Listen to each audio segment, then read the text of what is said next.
Hello and welcome back to another preview episode of the Texas Private School Podcast. As always, I'm one third of your host and crew, Wes Tolleson. Joining me from Oklahoma City, Oklahoma, is Ryan Schroeder back yet again. The third chair is occupied once more. Joining us from the beautiful College Station, Texas, home of everything good and pure, is Mr. Walker Lott. Gentlemen, Ryan, I introduced you first. I'll start with you first. How are you doing? More importantly, how excited are you to dig into TAPPS Division II today?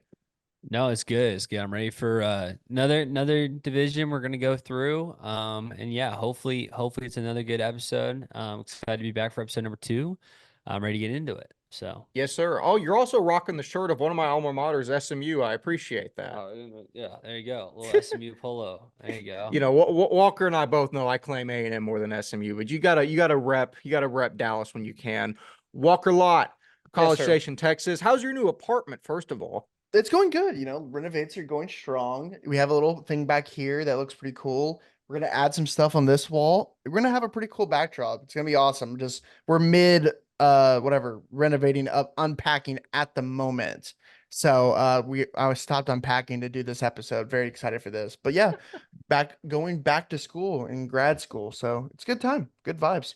It's a fun time. Yet again, I'm always, because now we've got one in grad school, two working full time, and even when we were full time students, I've always been kind of blown away by how we can I just kind of tooting our own horn, but I've always been confused Yeah. by like how we can do all this and still do this because contrary to popular belief, this takes a lot of research and effort on our part. But it proves that we're passionate about it, and we're three guys that actually just really like covering the space. And speaking of covering the space, we have the TAPPS Division II preview on par. And guys, I know every time that realignment comes out, I say that, oh, this is a big deal. This is the biggest shakeup that I've seen, to be honest with you. You got a lot of parts moving back around. I'm honestly still unfamiliar with these districts. I got so used to how they've been the past few years, and now I've got to relearn everything. But we're going to take about an hour or so, give you our high level overview thoughts on each district, and just kind of tell you where we think some of these teams are going to end up and what players are going to stand out for said team. So,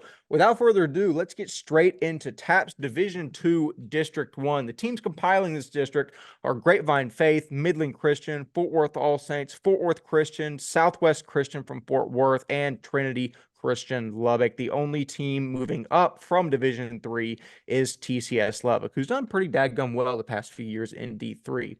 Walker, I'll turn to you. This district is interesting. Honestly, Yeah. District 1 looks weaker than it has been in past years. It's kind of been the District of Doom in Division 2. What are your thoughts from a high level on how this looks?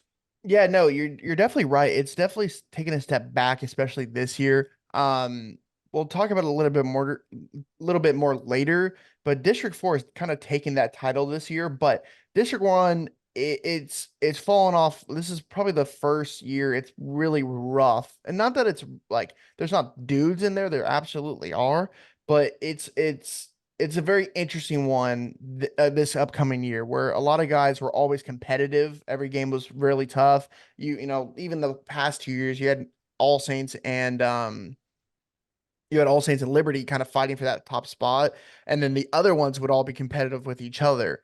Now it's kind of a little bit different where there might be kind of we'll talk about a little bit, but we might have one standout and a lot of other people trying to fight for who's going to be those next couple spots. I agree. It will be interesting. It seems like there's been a power vacuum left by Liberty in that district, whereas you mentioned that it always was Liberty and All Saints fighting for the top spot in this district. Just looking at names, and we'll dig into specifics in a second, it looks like All Saints and then All Saints. I really can't tell you right now that I would expect anyone to really push All Saints in this district. TCS Lubbock's been really good in D3. We don't know how that's going to translate to D2. It's significantly Right. better competition. Well, I say that. Dallas Christian's not in D2, but I mean, who knows? Ryan Schroeder, we just took a lot of time to detail this. I'll pose you a specific question. First of all, is there a team you think can challenge All Saints in this district? And even if there's not, what team are you looking to that's not named Fort Worth All Saints to do well this year in District 1? Yeah, I mean, it's like what you said. This district is not the district it once was, right? And I'll hit on the fact that obviously, All Saints is a clear going away favorite. It now really just comes down to what we know and what we don't know, right? Like we're talking about Fort Worth Christian, a team that there's a lot of questions about when it comes to how a lot of the new guys coming in are going to play together. A lot of big name transfers coming in, but theoretically speaking, like we've been talking about, we don't know how they're going to play comparative to to what maybe the big name schools are coming from public school wise means or whatever, right? So. I will say, like, the main comparison I make to District 1 and Fort Worth All Saints is Fort Worth All Saints is finally the regents of their district, right? They're like, in my opinion, like this is really come to a point where regents always had that district. It always felt locked for a long time. Second Baptist here and there, but it always felt like a regents lock. I think Fort Worth All Saints is now finally getting that with some of these teams, like maybe moving down in rank a little bit, as well as the fact of Liberty and who was moved up to District 1. Liberty and I don't know, but yeah, Legacy. I can't remember. But just like whoever moved up to District 1 obviously made pave way for this district not to be as competitive as it once was. Oh my gosh, he left. Oh, there No, he I'm is. back. It was a magic trick. So, but yeah, no, I agree with you. It's an interesting void that somebody will have to fill. We've talked a lot about All Saints, and Walker, I'll turn to you to get specific. Yeah, We can't even go over all of the great guys they have, but yeah. who are some guys on this All Saints team that you think are the reason that we're talking about them so highly right now? Well, they have three D1 commits right now, and Gavin Parkhurst, who transferred over from Trinity Valley, who's committed to Rice, Dalton Knapp, who just committed to K-State this past summer, and Blake Robinette, who just committed, I believe, to UNLV, and now has recently switched his commitment to TCU, which is a big, big deal. All three players are going to have high potential for the next couple years or for in college, but it doesn't stop there. Kamont Williams, last year's wide receiver, Jacob Maynard, who transferred with Gavin from TVS, who we're really, really high on the past couple years. And you have athletes, also SES transfers, Bryce Anderson, Bork Toller, and then also big time weapon who's going to make an impact this year. Hudson Reeser at the outside receiver position, big player. I was really, really impressed with him these past couple weeks at the TXPS retreat. He was really impressive there. A guy who also stood out there, Caden Richardson from All Saints, big time weapon. It's going to be interesting to watch him play. They have Jordan Billings, Keon Atkins. I think I really want to talk about something that All Saints has always had is the offensive line, and it's going to be really good this year too. Ian Bothwell leads the way, who's been there for 4 year starter maybe over there and there, and then Hudson Dalton, Kwame Osei, Drew Edmonds. They have a 6'3", 6'2" average offensive line height on that team, and they are filled with big old dudes, and it's gonna be interesting to watch this year. But we'll talk about it more later, but I really want to say it now. This might be the best All Saints team, top to bottom, and their best chance to win state. And since coming to TAPPS division, or since becoming the TAPPS, this team looks legit, Yeah. top to bottom. Um, man, I even last year's team where they had dudes, especially with Keldon Ryan at the helm. Um, I think Gavin's going to bring him a different edge to really take him over the top this year. I think And I'll, Gavin's I'll interject really quickly here and yeah, say that KR was a fantastic athlete. He was amazing. And it sounds like when I'm setting this up, I'm going to say, yeah, but there really isn't a but. Keldon Ryan no, was his own beast. He's one of the best players we've ever seen. I will say that it felt like the Keldon show at times. And again, that's not taking away from Yeah. Keldon. It honestly should have been the Keldon show. He was that good. But with Parkhurst at the helm, who also is no slouch, he's committed to Rice. He is one of the better quarterbacks in the entire state. I think he's going to allow opportunities for more guys across the board and could be a really, really point that All Saints can leverage this year. yeah. I could see him even going if he has a dominant senior season like we think we can. That Rice commit might turn into something bigger. Truly, I could see other colleges coming down and looking at him way higher. Overall, though, behind them, it's going to be the Fort Worth Christian Cardinals probably. They're led by two-way star Tucker Ashford, who has picked up every D1 offer you could think of right now this offseason by going to camps, and which rightfully so. He's been a dude. And the story of this team really is the transfer portal for them. They have brought in like 20 plus guys to this program, which it was desperately needed. This team was not great last year, 0-4 in district, and they desperately needed all these dudes to come in. I think they are ahead led by the triplets, the Abercrombie triplets, and Colin Abercrombie, who came from Grapevine Faith, which is a big deal, one of their best players. Abercrombie, who is, if you want to go watch, he is a dude, man. 6'2", 6'1". He's gonna be a big time player for them, and also Bryce Abercrombie. There's also, Kay Cropholler, who, Wes, you love over there. Um, and they also have a lot of guys from Grapevine High School I think are going to make a difference. Alexander Simon, Adam Burns, Harrison Bargy, all three players are going to be big, big time weapons for this team. Also, Marion Michal, and I think one to watch this year, Bo Pearson, this wide receiver in the 27 class. He's going to be a big weapon for them down the stretch, and excited to see it. But Wes, talk about this kind of quarterback battle with Landon and Ty. Ty's the guy who's been here for the past 2 years, but Landon, man, showed out at the TXPS retreat and won MVP for the quarterbacks this year. It's gonna be a fun quarterback battle to watch this year.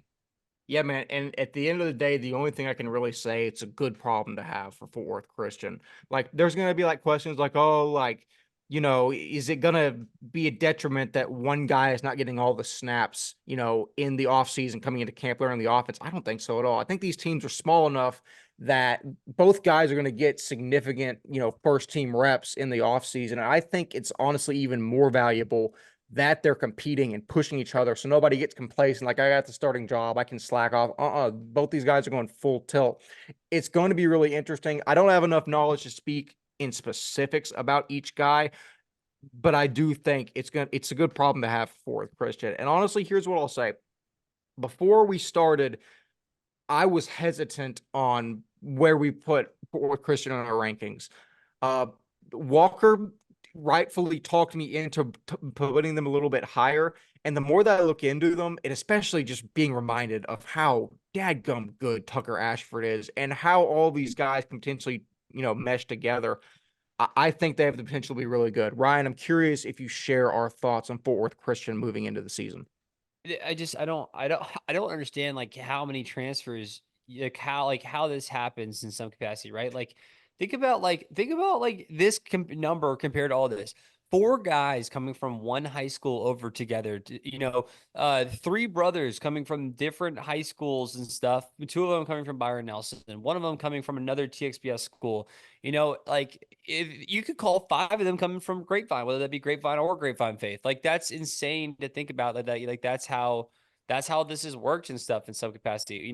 The Brock transfer for quarterback, like this is. I think that's a crazy concept, and yeah, I mean honestly, this Fort Worth team could flip entirely on its head from 0-4 to whatever it may be, especially because you know just the district looks a little bit different without the Liberty powerhouse up top. I completely agree. And to close out D1, let's kind of sweep Midland, Faith, SCS, and TCS kind of into a bucket and talk about the four teams that I think there's not really one that's super, super competitive over the other, Yeah. maybe moving into the season. I think we've pretty well established All Saints is far and away the first team. Fort Worth Christian is very most likely going to be the second. Midland, Walker, I'm curious to hear your thoughts on Midland because they obviously performed well in spots last year, had some tough games against really good teams, but it's just they also lose some significant contributors. What's your outlook on them coming into 24? Yeah, I'll talk about them and then kind of overall thoughts on the rest of them. A team that, like we always say, is going to be gritty to the end. They're that West Texas tough. They're going to always bring that energy. It's what it is. Nice. That was really good. I'm impressed with that. Thank you. I But missed it. of course, they're led by Midland Christian, the family that just has built that program, Bronson Rodriguez, the younger brother of course, River. And Boston is legit, man. He's going to be a two-way star for them. They're going to be really good. The interesting is going to be see the quarterback battle. Avery Morgan is in his third, I think, it's according to the guy, like his third quarterback battle this year. It's going to be interesting to see. I think after watching him at 7-on-7, that's probably going to be who wins it. And Evan Garrett is going to be a guy who really is going to be a versatile weapon for them. But it's going to be interesting to see who kind of pulls that out. We're just kind of going off of 7-on-7, but it's going to be interesting to see. The big name on that team, there's Brady Young, Colton Alexander, is Rowdy Pierce, the 26th offensive lineman, 6'4", does really good in track and field and the shot put and discus. He's going to be one to watch these next couple of years. Midland always has one big dude, and he's going to be that big dude for the next 2 years. Going to be one to watch. The rest of them, Grave on Faith loses Abercrombie. They're left by Austin Cosby, Noah Smith. They're going to be kind of taking the lead. Seeing what this team, who also loses Tristan Dare, who was going to be their top dude on the offensive defensive lines. He's now at Southhead Carroll. He transferred over. So it's going to be interesting to see. There you go. It's going to be interesting to see how they kind of adapt, and this head coach is going to continue to bring this team forward that has always been good. On the other side, Southwest Christian looks a little rough, losing a couple of kids to transfers, but they bring a couple guys in. Braxton Smith from TCS Willow Park, who I'm excited about. Robert Jones from Nolan Catholic, who I'm excited about, and Zach Garrett actually was a kid who went to SES in elementary school, but I guess he went to IMG and is now back for his senior year at SES. So that's gonna be pretty cool to see. Colton Cook is my guy. He's going to be leading the charge over there, and also Wyatt Aberhoff, and I love Jalen Thomas as a DB spot. Won the 100 meter in the 5A ranks, and it stands at 6'2". And those two combinations, I think he runs like 10-3, 10-4. No, something like that. You'd love him, Wes. He's a big time player. And then TCS Lubbock. Quarterback JJ Martinez, who transferred from Brownfield, is a guy who's been getting a lot of hype. And from what is it? I think he transferred in the spring when we heard about this first, and a lot of people are really excited about him. The guy I really want to mention is Javion Ramon. This kid is going to be a D1 prospect. The guy loves him too. I think he's going to be a really big time player. And watching this film last year, you can see why. Big time player. I think he has D1 potential in him. It's going to be awesome to watch. But overall thoughts now, there's not really a team that kind of will stand out from the rest. I think it's going to be who has the best team. Everyone has a one or two guys that are going to be good players. It's going to be see who's going to be the grittiest, who's going to be the most disciplined. It kind of put themselves above the others in this district. It's going to be interesting to see. Yeah, I agree. It certainly will. Ryan, out of the 4 teams we just kind of quickly went over, any high level thoughts on them and how they slot into this puzzle that is District 1?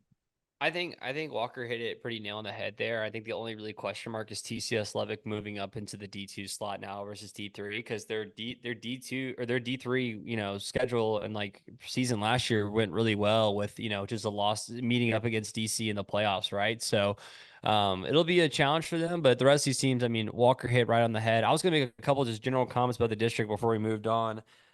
Mostly just kind of relating to, some of the All Saints stuff and some of the stuff you see in this district. We used to call this the District of Doom. We used to call this the Fort Worth district, basically, because the amount of teams that were from Fort Worth in this district. And I just want to point out, right, when we look at these transfers and stuff, the names we've mentioned over the years, whether it be TBS guys going to All Saints, whether it be Southwest Christian guys going to All Saints, whether it be the Doddard brothers going to All Saints from Lake Country, these are all Fort Worth schools that are all basically jumping around to each other. You can say the same thing about Fort Worth Christian getting Grapevine kids. Like, this is just like, it feels like in some capacity or another, kids in this area, especially private school kids, tend to jump from school to school and definitely tend to jump to All Saints if they're of a higher level at football. And I wanted to go back to All Saints in another capacity too, going from the quarterback to quarterback year strength wise, because we're talking about, I just want to, because I was going to counteract what you said. This is the best All Saints team of all time. And I think the 2022 All Saints team with Jalen Spriggs as the quarterback overall was a better team. However, Jalen Spriggs, in my opinion, is not better than Keldon Ryan, obviously. He's not better than, Gavin Parker's, right? From what we know. Like, I think, theoretically speaking, you're right. This could be a better team and stuff. It is just interesting because I think all the firepower around Jalen Spriggs' team, whether that be his running backs or wide receivers or the defensive side of the ball, was incredible. That All Saints defense was incredible with what's his name? The defensive end, I forgot his name off the top of my head, but Robert yeah, yep. Sanders, Robert Sanders. Sanders. I mean, insane. They had other guys, their DBs insane. Like, I mean, that defense was incredible. Overall, when you talk about an overall team, that's what I think of All Saints. And to add on to that point, and we can end it with this. I think I want to get your words right, because I think you're correct in that statement. I think in recent memory, I think that was the most complete All Saints team. I think you're right there, because over the years with like Foster Sawyer, Demetrius Knox, those dudes where they just killed in SBC, probably the best All Saints teams. I think also, 100%. Because even those 21 teams with like the Brockermeyers, Hamp Fay, Monte Dawson, remember that first year of us doing it? Those years? Sure. That was a good year. But I really think I think, yeah, 22 team was the most complete. And I think this year is their best chance to win it. I think that's kind of how you would That's read. fair. I think That's those are how you exactly would say that.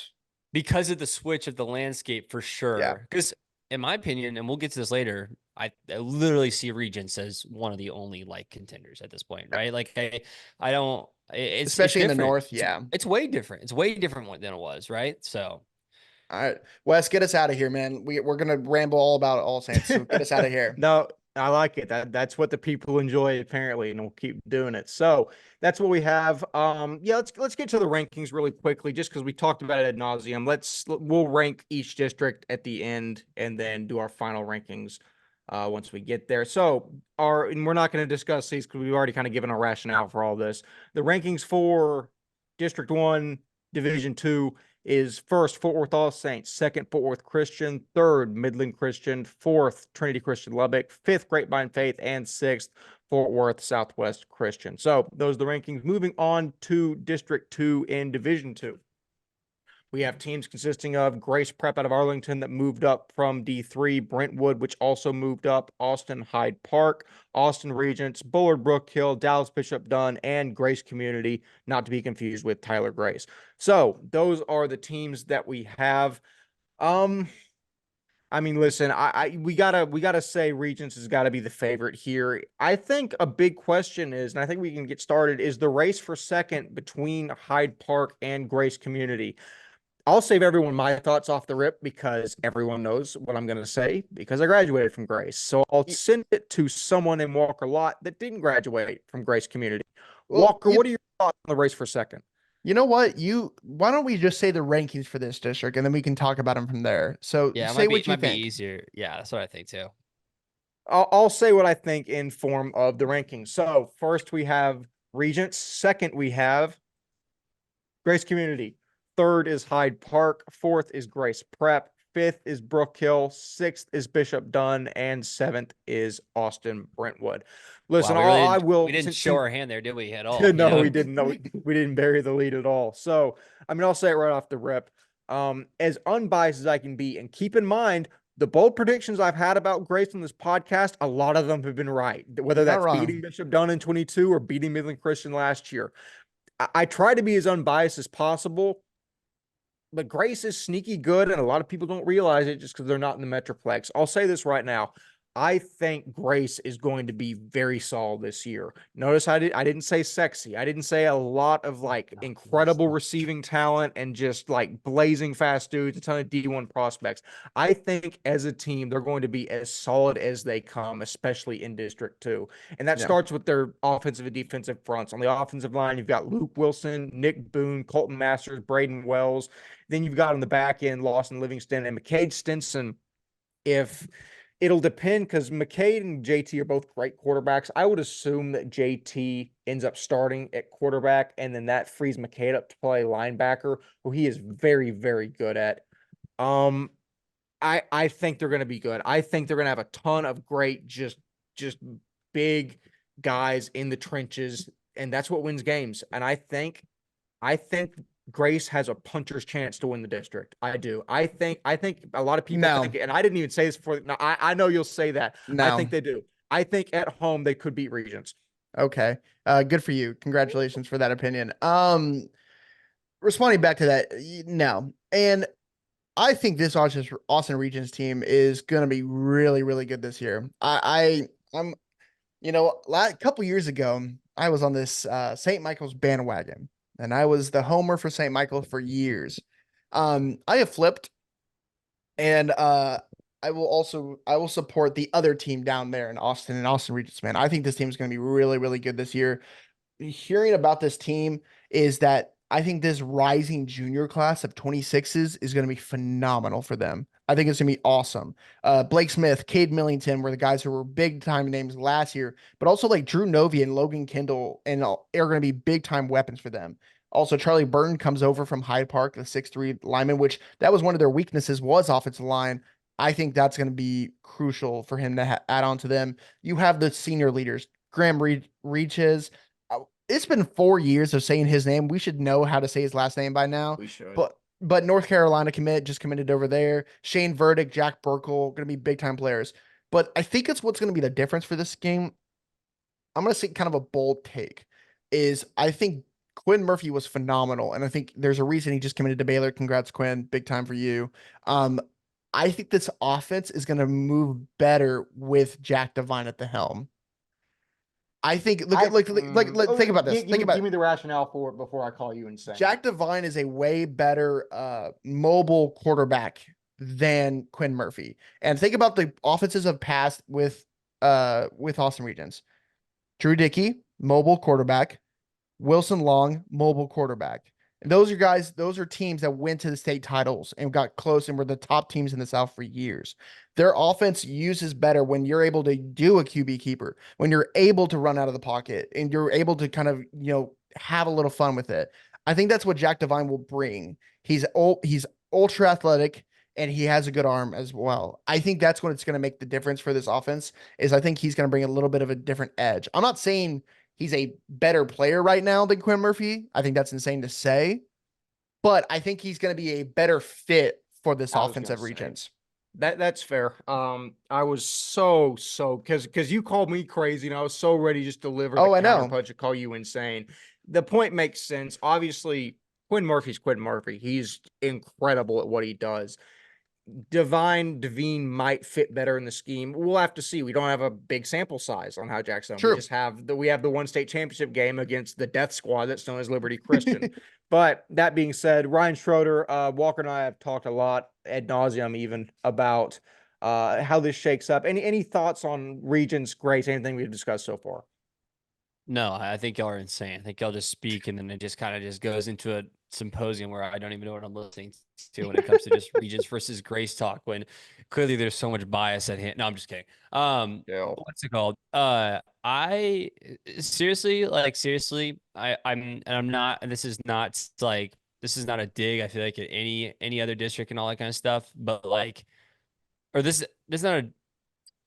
just a dig at the division. But if I'm being honest, this division is the worst it's ever been, and I think that's where I'm realizing that this division in turn is, and then because I see Regents so far above the rest of this district. Do you mean Forward All Saints? You mean district or division? All of the division as a whole? The division is worse than it's ever been. It used to be the most competitive one. It used to be the only competitive one for a while. And where you had but when DC moved down, it was literally Division II is the only competitive one in some capacity or another until Liberty started taking over. And then DC, it's just a couple different things with that. The reason why I say that is because now I look at this again, and I think Regents is far and away this district as well. I realize that Grace gets Hyde Park and Regents at home, but I also realize that that won't matter, right? I would be more interested to know. I'm gonna look at this right now. Does Regents get Hyde Park at home? And they don't. They gotta go to Hyde Park. But but they have a bye before they play at Hyde Park. That's just another thing. They have a bye going into the Hyde Park week, so they have 2 weeks to prepare for Hyde Park. There's so many things where it really feels like this team is good. I think Jack Devine's a new part of the system, right? Obviously not Quinn that we know, but it's still positive. You got high level players, D1 caliber players. The rest of this district, throws me for a loop a little bit, and we'll get some more into the different people in the different teams in the district too. But yeah, just a mix of that, and then these teams being everywhere from Dallas to Tyler to Austin. I mean, I don't really know how to think of this anymore. Yeah, that's still crazy. And keep in mind, I still stand by the ranking of Regents first. I just said Grace has a chance. I'm saying that I don't think it's going to be years past. I probably should have qualified this by saying I don't think it's going to be the years past where Regents walked into Grace with Drew Dickey when Regents was still as good as they've ever been, and Grace was in a I can't use the word I use if we don't want to get flagged. Grace was in a poo-poo year back in 2021, and they got massacred. I don't think it's going to be the same. I think this could be a very competitive game for at least a couple quarters. And again, I got to ride for my guys. And once I guarantee you, once that week comes around, I'm going to pick Grace to win because it's a no-lose scenario for me. But we've spent about 10 minutes, 15 minutes already talking about two teams in this district. Let us move on to Austin Hyde Park, a team that could very easily finish second that we haven't even mentioned yet. Walker, we Yeah. like guys like Houston Shaw, especially Hayden Bechtel, a lot. What are your thoughts on the Panthers as we move into the season? Yeah, this team is really, really solid and was really good last year. They have big guys on the offensive line, Mason Parrish, White Smith, Jack Braddock is gonna be a versatile athlete for them, Brendan Bartholomew. The story of the team will definitely be their quarterback battle, is where two transfers come in, Carter Kaufman, Crawford Moffitt, both from Lake Travis and Westlake respectively. All three of them with Hayden Bechtel are all different classifications, which is an interesting thing you'd have. You don't have two seniors, you don't have this, but the advantage Hayden Bechtel has is that he was the starter last year. He was invited to our TXP's retreat because he was a really good asset for them last year. But is this the type of thing where, do you move Hayden to like receiver, for example, because he's a better weapon offensively at the receiver position with a still really good quarterback in Carter or Crawford. It's that type of thing where what guy deserves to be the spot, or do you have three good quarterbacks and then maybe one's better at receiver? You know what I mean? So it's gonna be interesting to see how they're gonna win that quarterback battle, and we're gonna see who starts week one for the Panthers. But I think that's gonna be the story of the team. But yeah, like you said, Houston Shaw is gonna be one of those guys to watch in this district, gonna be a big time player. I think it definitely is going to be a good game up there in Tyler versus Grace Community for that second place spot. I think it's going to be one to watch. Wes, that might be a game you have to go see your Tyler boys to go watch that game. So here's the problem now, and I was going to mention this, is I'm sure my employers are great people. I'm sure I can talk to them about it, but I get off work at either 5 or 5:30 now, and from Plano, that's about a 2 hour and 15-minute drive. So if I'm coming in, I'm getting in late. However, there's got to be at least one Grace game I get back to this year. Yeah. It has to happen, and it's either going to be Hyde Park or Regions. Probably Hyde Park, just so I got a better chance of coming out of there with a victory. No, again, I'm not the one Whoa, getting a victory. I'm whoa. not biased. I'm not biased at all here, Yeah, but that's true. it'll be But interesting. looking at the other teams, I do my whole quick spiel though. Grace Prep is going to be a interesting team going up to D2. Dominic Van, the Army commit, it's going to be the big time player for them. Bryce Prince, Joseph Verman are going to be a 1-2 punch in the backfield. Looking at Brentwood, Victor Concaba is going to be a big time offensive lineman for them and one of the best in the district. Braden Jennings is another guy with the Zerlinski brothers. Big weapons for Brentwood. But I love Braden Jennings. I think he's a versatile dual threat quarterback over there. Looking at Brook Hill, you have Braxton Durrett. Cam Ryle will be the starter again this year. Bishop Dunn. Bishop Dunn's going to be the interesting one. And we ranked them a little bit higher earlier. And I want to talk, and it finish with them is Josiah Rowan comes back, Paul Geary, Miles Jackson. Those are going to be guys who are going to come back and kind of lead this team. But the transfers they brought in are going to be the interesting ones. If they pan out, this could be a pretty good Dunn team this year. If they don't, it could be Dunn of old for the past like 2 years since Jeremiah Horn left. The Elijah Smith transfer, or sorry, Elijah Smith and Ethan Smith from Waxahachie are going to be interesting pieces. Ethan Smith is a kid that came in. He's going to be 6'3" quarterback for them. Got to take over for Quincy. He doesn't look bad, man. And he has the size. I haven't seen him run, but if he can be a dual threat guy for Bishop Dunn, it's going to be interesting to watch. I think it could be pretty good for them. And then the final two guys, Adarian Alexander and James Lemons, the 26 and 27 athletes, those guys could be difference makers for this Bishop Dunn squad. And so if they put it all together, this Bishop Dunn squad could, not saying they're going to win district or anything, but they could cause some havoc. And it could be a very interesting middle of the pack group where they could give Grace Community or Hyde Park a run for their money. And that could be a closer game than they expect. Yeah, and also before I pass it off to Ryan to conclude, I will say this. Again, we mentioned this off air, and I said this basically verbatim, was it's a question of if Dunn can get back closer to 2022 Dunn and far, far away from 2023 Dunn. Because 2022 Dunn, again, they lost to Grace in kind of a fluky monsoon game, but they were real. I mean, they were first, second in that district. People forget that because of how bad they were last year. If they can capture some of that again and utilize the athletes they always seem to have and really just not implode in the middle of the season, that'll be the most important thing. It's always a high risk, high reward gamble with Dunn, but I do think that they are poised to be much better this year than last year. Ryan Schroeder, take us home on Division II, District 2. I mean, I think I'll go straight into dunk because we're just talking about it. I mean, last year, yeah, you're exactly right. Last year should not be the representation of what this year should be, right? I mean, last year is a 3-7 team with a win against Eastern Hills, Bishop Gorman, and a 3-point win against Coram Deo in district. Like this team had a really bad season last year. They played a lot of hard teams. They opened their schedule at Dallas Christian and closed their schedule at Liberty. So like very hard, like very hard season. I agree, but theoretically, like it's just not where you want to be, and I think they know that. But what I will say regarding this whole district and everything like that, I think I go into the quarterback battle that you were talking about over at uh quarterback battle that you're talking over at Hyde Park. I would be interested to know like what the quarterback difference is between somewhere like Midland Christian, which is clearly, Avery Morgan and Evan Garrett, like two guys in their senior years, trying to figure out a way that they could battle out for a quarterback spot, and then the other one kind of like has to like just let that go, or they share the time like they do at Oklahoma State apparently last year, where you play three quarterbacks. But at this point, at like District 2, or I mean, at Hyde Park, you have three guys, two, in some variety or another, like you have two guys coming in, a guy from last year and stuff like that. Like, and they're all different years. I just wonder, does seniority play a factor in this stuff? Is it really just the best athlete? Does Crawford basically just get put out of the picture immediately just because of the fact that he is younger than both Carter and Hayden? Like, I Yeah. just want to know. I want to know how that stacks up, especially compared to compared to a whole different situation at Midland, where clearly it's these guys' final ride, and they're trying to figure out a way to, you know, figure this quarterback battle out. It's just an interesting kind of comparison and contrast when it's a little bit different across districts and a little bit Yeah. different across teams around. But yeah, I'd be interested to know. Yeah, definitely so.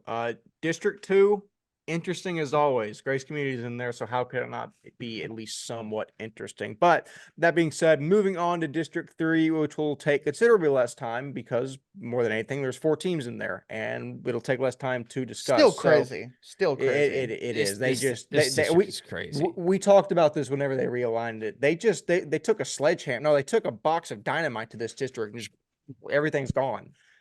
I don't know. Again, I'm not going to get into the travel and stuff, but it's just crazy. But within District 3, we have Brownsville St. Joseph, San Antonio Christian, San Antonio St. Anthony's, and Victoria St. Joseph.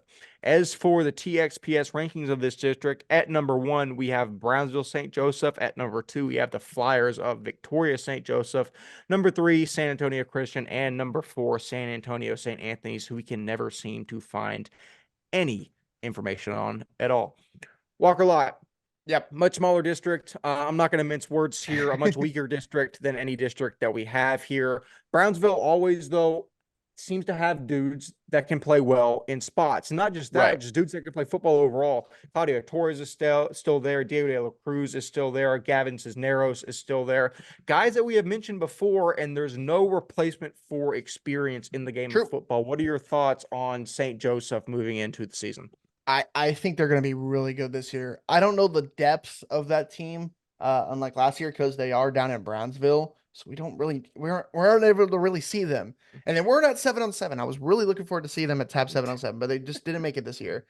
But I really love Claudio Torres' game. Diego de la Cruz, the guy thinks he's the #1 private school offensive lineman. And I mean, I can't really say no. He is a big time dude for them this year. And I think I think he deserves that #1 ranking. Gavin Cisneros is a guy who, I mean, dominated last year. I think he had like 2,000 yards passing as a sophomore. Look for him to be really good this year. And I mean, the district, they better have a pretty good non-district schedule. I would love to see. Let me see what that non-district schedule is, because that's going to be the key piece for this team.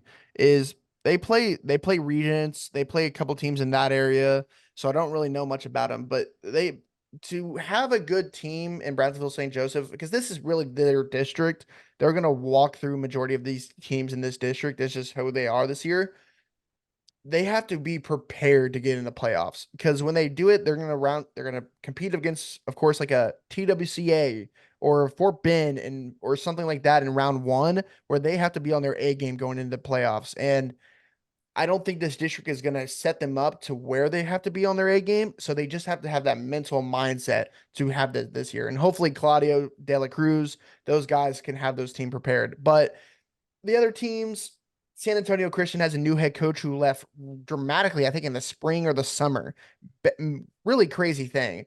But they have Hudson Russell. They have a couple other guys, Rick Barth. It's gonna be interesting to see. San Antonio and Tony, I think they went 0-10 last year. It was a rough year for them last year. So, I think they get a couple wins this year. Like I think the guy said that himself. I think they get the couple wins. And that's what they're gonna be looking forward to this year is let's get a couple wins on the map. And then for Victoria St. Joseph, I really like the Dedrick Kallitz kid. I think he's a good running back for them. And quarterback is going to be returning this year in Aiden Aragon. I think they have a good squad this year, but I just think it's Brownsville's district to lose, and I think it's pretty easily Brownsville districts to lose. Yeah, I mean, the only thing I can think of with Brownsville St. Joe's is that I'm just trying to think of a positive because the negative obviously is, iron sharpens iron. And if they're playing a bunch of teams they're beating by 50 in district, well, how's that going to get you ready for the Second Baptists and the Regents and the Fort Worth All Saints of the world? Yeah. And maybe, if the district's not such a grind and they're not getting beat up in season, but I can't even really stretch that to make it work. You have to have at least a couple competitive games in district to be like, okay, this is how we react when we get in a dogfight. Now we're ready for playoffs. That Regents game will help a lot. And I think that's going to be a measuring stick as much as it can be early in the season to tell us, okay, this actually is how good St. Joe's is, because we're not going to know once they get into district and beat St. Anthony's by 85 points. But that's my main source of commentary I have on the district. Ryan Schroeder, let's turn to you and close out District 3. Yeah, I mean, I really don't know how to say anything more than what we said. I don't know. I don't know. Can I just be honest? I don't know anything. I like, I'm trying to like grasp at straws here, but like, I'll just, you know what? Here's my commentary. You ready? This is the only district I feel like that makes some sort of geographical sense until you realize that Victoria St. Joseph is 2 hours away from San Antonio. Then you realize that it really doesn't make any sense, and that like literally I'm laughing at that a little bit, but no, obviously we've known Brownsville St. Joseph's for the years. I was trying to go through their non-district schedule and stuff like that just to kind of point out some stuff. I actually do. I want us to tap in as much as we can to that Brownsville versus Regents game because I think we need to analyze it in a vacuum of the fact of how well Brownsville puts themselves against Regents and like if they're, let's say they lose by 14 and they score a lot of points. I think that's a success for them at that point. I think whatever you can do. Some of these are UIL teams, I'm assuming, but some of these I don't even know. Like, I mean, I've never heard of some of these schools if I'm being so honest with you. But like, I think this is where at this point, the San Antonio district and this district itself, um, has been for a while, right? It's different this year, but it's still in and of itself a district that you know, um, clearly doesn't stack up to the other districts that they play against in the playoffs and stuff. But Brownsville St. Joseph is the representative from that district usually, and I would like to think that they can show something for themselves if they put themselves in a good position for a couple games in their non-district schedule, whether that includes regions or some of their UIL teams. Yeah, I think Brownsville St. Joe's would stand to benefit by scheduling a team like Prime Prep in non-district. Okay, we're moving on to District 4 with that comment. In terms of Division 2, District 4, we have Beaumont Kelly, Cypress Christian, Fort Bend Christian, Lutheran South, Second Baptist, and TWCA. In terms of the TXPS rankings of the district, which actually this might be the most interesting one outside of District 2. First, we have Second Baptist. Second, we have the Woodlands Christian Academy. Third, we have Fort Bend Christian. Fourth is Cypress Christian. Fifth is Lutheran South. And fifth is Beaumont Kelly. So, gentlemen, yeah, seems like Second Baptist District to lose. We even had the discussion before we started airing that Second Baptist is a legitimate pick to win the state championship. I mean, obviously, All Saints is there, Regents is there. There's another team that I should be thinking of that's there, but it just slips my mind. But mostly All Saints and Regents. Yeah, Grace Community. Sorry, I don't know how they weren't top of mind when I'm talking about championships. But But I mean, Walker, why Yes. is Second Baptist one of our favorites to make it to Waco? Because this team, top to bottom, in the 25 and the 26 classes is deep. And a lot of these guys in 25 and 26 have started multiple years. And I think it's even better that Cannon Toon got like 5, 6 games under his belt last year, maybe even more than that. Yeah, already all the way to like the semifinal round. He had a lot of games under his belt as a sophomore. Now he gets the 2 more years. Adam Vessel, Langston Davis, Kellen Baptiste. This 26 class is special for them. And then you look at the 25 class, and it's led by Bryce Butler, Ethan Dishman, Cash Harris, and RJ Lee, who's committed to Houston. There is multiple Division I guys on this roster, multiple, and it makes them poised for a true like title run this year. And especially with Regis not in the South this year, Hyde Park not in the South, it makes it a lot easier this year for sure. And so if they do it like they did last year with the playoff bracket where, both 3 and 4 and 1 and 2 compete against each other, go to state, it's going to be interesting to see to watch or interesting to watch. Second, it is Second Baptist is really the lose. That's going to throw a lot of people like the wrong way where they're like, what about us? The talent Second Baptist has, and Beck Bryden, who has done this before, he knows a thing or two about winning TAPPS state titles. And hopefully he can get them ready to go. This team looks really good. Hopefully some young guys can come up to the ranks and be those guys they need them to be. But I think this is Second Baptist's thing to lose. Now, I want to talk about the other point that is the biggest conversation piece of this district. TWCA versus Fort Bend. I am a big TWCA fan. I'm not gonna lie, and with the Fort Bend people can come after me because I vouch for this the most. I'll say it out loud. I vouch for this the most. Really, I think TWCA was gonna be a really really good have a really good season this year. I think Grayson Boker is going to be that dude this year. I think he's going to be Defensive Player of the Year in TAPPS Division II candidate type of dude. He's going to be phenomenal. And then you add Bo Ellis, you add Tyler Seeger, the guys who've been there last year. But I think the three big weapons and transfers are William Cook, offensive lineman, Prince Holiday, I believe from Montgomery Lake Creek, if I had to guess. I think it's around that area. And then Santiago Fernandez from John Cooper. We're big fans of Santi. I think he's a big time athlete, big time pole jumper too. Pole vaulter. Thank you. Sorry, that was so aggressive. My sister pole vaulted. I can't see the great name of pole vault slander. No, I totally understand. But those three guys are going to be difference makers for the squad. They beef out the offensive line where they really didn't have the past couple years. Prince Holiday is going to be an absolute force on the defensive line, which was absolutely needed for them. And Santiago Fernandez is a guy who's going to come in confident, athletic, and he's going to make plays. And I really think this is going to be a really good year for them. He's going to have Bo Ellis. He's going to have Grayson Boker to throw to. And then on the opposite side, Grayson Boker and Bo Ellis are going to be difference makers for this team. I really like this TWCA team. I know, and everyone from Fort Bend's going to be like, well, what happened last year? And we'll go into that now. You didn't, like, Romarian Tillman is gone, who was a big-time piece for that team last year, and you don't have Max Granville. Max Granville was the difference maker for this Fort Bend team, and that's going to be the biggest weapon. They don't have him this year, and it's going to be interesting to see how that pans out with Fort Bend Christian, where they have Tyler Curry, who is going to be a dude. I think he's an FCS prospect or at least high D2. Cannon Campworth is a guy we've heard for years, and I think he's going to be a big time weapon for his senior year. TJ Smith, DJ Smith, Clark Johnson. I think Nico Lar is going to be an underrated big time player in this division, by the way. I really like him.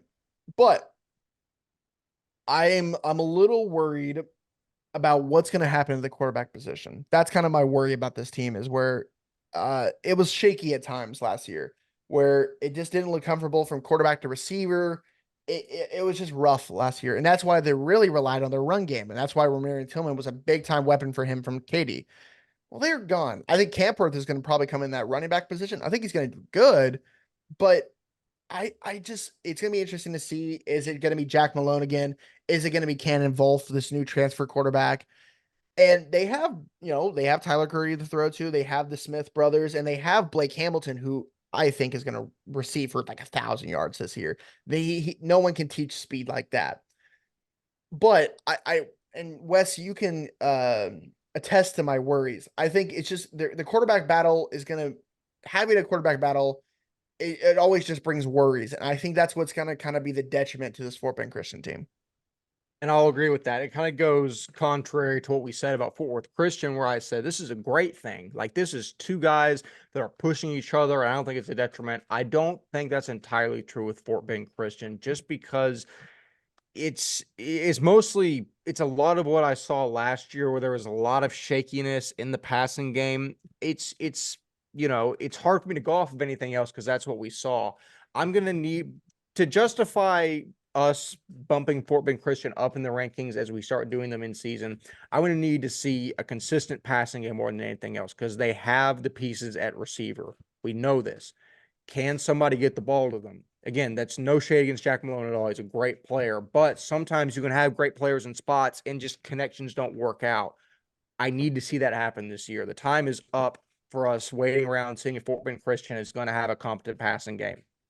We haven't really seen that since Brady left. It's been, all of a year, but it's time to get that kicking back in gear. And this isn't at all to say that I'm worried about Fort Bend Christian. They're going to go in the dumps. I don't think they are. I think this is a more balanced team than last year. I think overall this team is going to be better without, losing Max Granville is the biggest loss that any team can ever tank. Oh no, he's gone. His battery good thing is it's not dead. a webcam.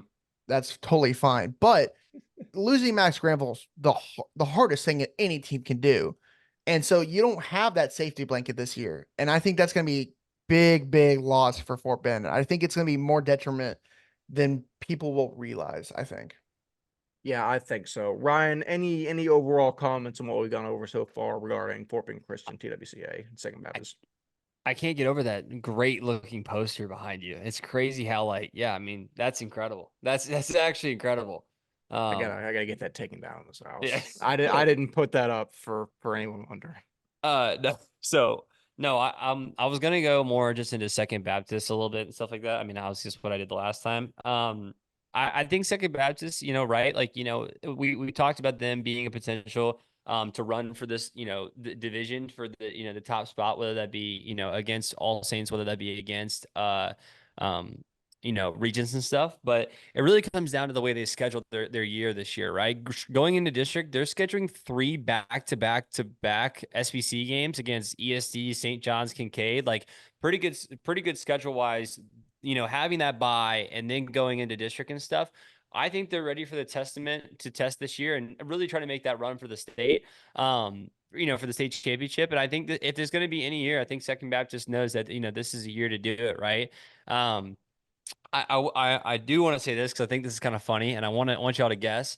It's a little bit of a tangent, but do y'all know, how different schools will play outside of the state, whether that be playing, a team in Louisiana, whether that be All Saints going to, the Episcopal Academy in Newton Square, Pennsylvania, back in 2022, or the games I got to cover last year, one game of All Saints in Tulsa and a game of, I think, another school in Oklahoma City at Cassidy. Obviously, y'all have heard about that for a while. Okay. This year, All Saints has scheduled a St. Louis team and a California team to come to Texas. I want you to guess where Second Baptist has scheduled a non-district opponent from and where they're going off to. I want you to guess the state. I'll give you a hint. It's none of the states I've mentioned, but not Oklahoma, not Louisiana, not Pennsylvania, not California, not Missouri, Florida. none of them. No, I remember seeing it on Twitter. Oh man. They're starting off the year with a flight Alaska? No. With a flight to Chicago, Illinois to play Wheaton Yes. Academy. Yes. So, okay, to get off this tangent a little bit, but to kind of close with it, we've obviously heard this is a big way for teams to kind of work on a college recruiting type scale where you go to these different areas and you kind of have them in front of different college coaches and stuff. It's a great way for, a lot of guys to, to start that process and meet these college coaches. I thought it was an interesting thing. I would like the opinion of a lot of people on it. If you want to put in the comments what you think about maybe scheduling games out of state, whether that be teams coming to you or you going to other teams, other private school teams across states. I like the general consensus. Do you think it means absolutely nothing? Do you feel like you get value out of it? Are the trips fun? I guess that's a question since we never really went anywhere when I was playing sports back Man. in the day. I mean, I don't know. I think a drive to Brook Hill was something that, Wes found, or no, there you go. A Midland drive for Walker was the most he ever got out of a road trip, I guess, out No, of state. probably. So, but anyways, I thought it was a little tangent. But anyways, we can get off this. Second Baptist is really good at football, I think, is all I have to say. Very Real. much true. Walker, between Beaumont Kelly, Cypress Christian, and LSA, any overarching thoughts? I think Brady Robinson at LSA is one of the most underrated guys in all of this division, and I think he is a dude, and I think he's gonna be their big time player this year. Sneaky guy, Asia Bradford, the 26 DB, one to watch this year. Shadow Creek transfer, and we know Shadow Creek is one of the top premier teams down in Houston. Could be one to watch. Davis Schroeder, John LeBach, they're gonna be solid like always. Cypress, John Kelly, the Kansas commit, he's back and he's going to be really good this year again. I think he could have an MVP type performance in this district, to be honest. I think you can argue with me. Is he the best player in this district, John Kelly? Him, Tyler Curry, Grayson Boker. Boker. Yeah, I think it's him, Curry, and Boker. Braden Yeah. Robinson, dark horse. Yeah, 100%. And then you have the quarterback battle. Is it going to be Beckett Sweeney last year, or is it going to be Grand Oaks transfer Braden Dawson, who I think would win the job? Put Beckett Sweeney at a different position just to have more versatility. And then Max Suppley, big time player. I think he's going to be great for them. Tucker Goodall. Beaumont Kelly. Beaumont Kelly had sanctions against them for recruiting last year, as you guys remember. I think it's out there in the world, so I will talk about it because it is a thing they did. They got sanctions. So it's an interesting program going to be in the future with Beaumont Kelly, but Gerald Tyler is going to be the guy for them. Sean Obey, the 6'2 big boy at the defensive tackle, is going to be one to watch for them. But overall, I think this is going to be a down year for Kelly. Cypress is going to make every team be like, dang, we have to face Cypress. That's going to be their mindset where they're going to, Because you they're know going what to Cypress is going to do. It's just, can you stop it? exactly. So it's going to be there. They have some couple dudes also where Braden or Sweeney are going to, pass it around, but it's going to be John Kelly. And then LSA, can they shock the world this year? Can they beat a Fort Bend? Can they beat an LSA? Or sorry, can they beat a TWCA? Can they cause a little bit of havoc in TAPPS Division 2 District 4? It's gonna be interesting to watch. Overall, I think, like I said earlier, I think this is the most top to bottom, most competitive district. I think the guy said it too. I think it is the most competitive district in TAPPS Division 2 this year. I agree. And that being said, I was going to say we're going to move into our storylines, but you just took the last one. So that's one remaining for us to talk about. And I think it's a fitting place to end on before we unveil our overall rankings. Let's do rankings first and then Yeah. go with the last storyline. It's a good place to end. Our Yep. overall, not overall, our top 10 Division 2 rankings, just because there's a lot of teams, so we're going to do 10. So overall, at number 1, surprise, surprise, Fort Worth All Saints. Number 2, the Eagles of Second Baptist. Number 3, Regents out of Austin. Number 4, Fort Worth Christian. 5, the Woodlands Christian Academy. 6, Fort Bend Christian. 7, the Mustangs of Midland. 8, Grace Community should be 1. 9, Brownsville St. Joseph. And 10, Hyde Park. Really quickly, the guy had Grace at 8. How do a podcast with somebody that graduated from Grace have them lower? Again, I won't derail the whole podcast with Grace Talk again, but those are the overall rankings. And I will basically provide our commentary by posing this question. Is it All Saints versus Second Baptist in the state championship at Waco? I'm going to say yes. Walker, is there any reason not to think that? I don't think so. I think it is like we said. I think it's Second Baptist is to lose in the South to get there. I think they're the prime team to make it out of the South. Fort Worth All Saints' really only competition will be for Regents and in the other side of the bracket, and it's gonna be interesting to see if Fort Worth Christian can cause any chaos in that district as well. But I think it's gonna be It's gonna head to a Fort Worth All Saints Second Baptist showdown in, I guess, Waco, Texas, probably. But it's gonna be one to watch, and I think it would be closer than what people would think. I think it would be a pretty dang good matchup, man. I think that'd be fun to watch. I agree. Ryan, is there any reason not to think we're going to end the Division 2 season with a game under the lights in Waco versus Second Baptist and uh All Saints? Yeah. I mean, I don't know. I don't know. I think so. Am I getting this wrong? Is it has to be that? There's no way that regions can play. So like 3 and 4 districts play each other on one side of the bracket, and 1 and 2 play on the other side. So technically, it would have to be the South versus the North. I hate that. Gosh, that's literally the exact issue I feel like we'd have in D1 if D1 went to because like in D1 we you know or we thought we might run into this too, where the North would just play the South in the championship, right? So the matchup I want, it's if to be honest, is that semifinal matchup. I want Regents versus All Saints. I think that's a really fun game. But yeah, Second Baptist is better than I think they have a better shot to win it this year than I think any other time they've had recently. So yeah, I don't see anybody else in those shoes. In my opinion, I don't see anyone else in those shoes, in my opinion. I Between the three agree. teams.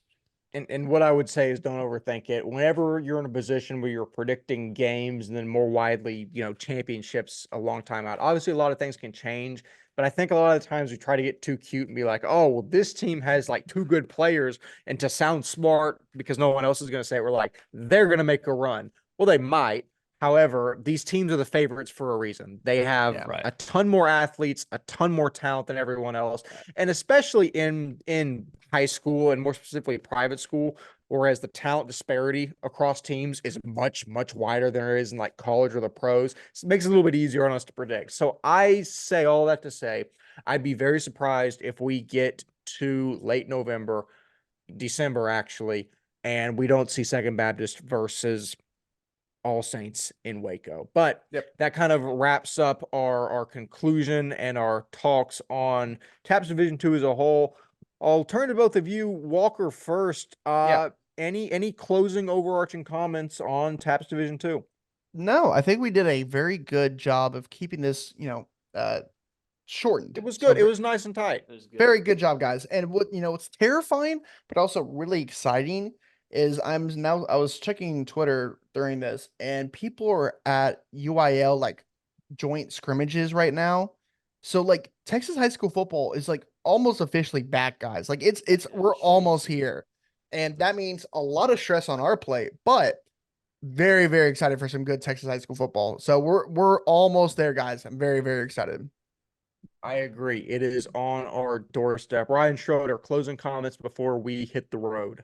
No, it's gonna be a good year. We're we're gonna find ways to. I know me and Wes, and Walker too is school, and me and Wes with jobs and all that. We're gonna find ways to games this year and all that. I know it's funny. I'm actually might have a quicker route to the Parish Argyle Liberty game than Wes will when Wes is in Dallas and I'm coming down 35. Just think about that with Dallas traffic for a second. But no, seriously, like it's gonna be a great year. I'm really excited about how things are shaking up, and yeah, D2 as well as the other divisions and SBC that we're gonna preview as well. Looking forward to all of it. We got some more stuff coming up the rest of this month, and before we get into week 1. Absolutely. Well, gentlemen, I have an NCAA Football 25 online dynasty to manage before I go to sleep, so I will head out and do that. But again, the TAPPS Division 2 preview, as always, like, subscribe, do all the things that help the algorithm. Please leave comments if you have any comments regarding what we say, because people always do, and we love to interact with you that way. As always, I've been 1/3 of your hosting crew, Wes Tolleson. Ryan Schroeder and Walker Lott have fantastically been themselves. We will see you in the next episode. See you later.